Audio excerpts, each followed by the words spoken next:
Sita. Happy birthday అమ్మగారు. Birthday wishes ఇంత భయంకరంగా కూడా చెప్తారా? మరి మీకు గుర్తుండాలి కదా అమ్మగారు. Thank you Sita. అమ్మగారు మీకోసం నేను ఒక గిఫ్ట్ తెచ్చాను. నా గిఫ్ట్ ఇచ్చే.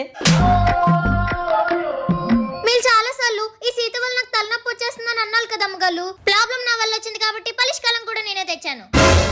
ఈ రోజు నుంచి నేను పెట్టే తలనొప్పిని తట్టుకోవడానికి ఈ శాస్త్రి బామ్ ని సీత బామ్ అనుకుని వాడండి. నాకు ఇవ్వడానికి నీకు ఇంకే గిఫ్ట్లు దొరకలేదంటే? నేను మీ జీవితంలోకి రావడమే పెద్ద గిఫ్ట్ అమ్మగారు. అమ్మగారు కూల్. నా నుంచి మీకు ఇంకో మంచి గిఫ్ట్ కూడా ఉంది. అదేంటంటే మన ఫ్యామిలీ అందరూ మీకు విష్ చేస్తారు. ఇది అసలైన గిఫ్ట్. Thank you. మళ్ళా మనకి థ్యాంక్స్ ఎందుకు అమ్మగారు?